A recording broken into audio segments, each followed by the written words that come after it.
Hi everyone, welcome to Glitch Guru.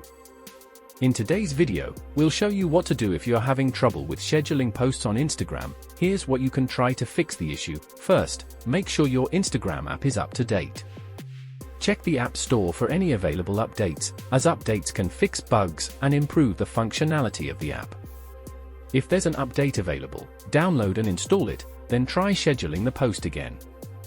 If updating the app doesn't solve the problem, you may need to wait. Sometimes, Instagram experiences temporary issues with its scheduling feature, and it might take some time for the problem to resolve on its own. If the issue persists, you can report it directly to Instagram. To do this, open the app, go to your profile, tap the three lines in the top right corner. Then, tap Help. After that, click on Report a Problem. Explain the issue you're facing and submit the report. Instagram's support team should look into the problem and may offer a solution. By following these steps, you should be able to resolve the issue with scheduling posts on Instagram. If you have any questions, feel free to ask in the comments below.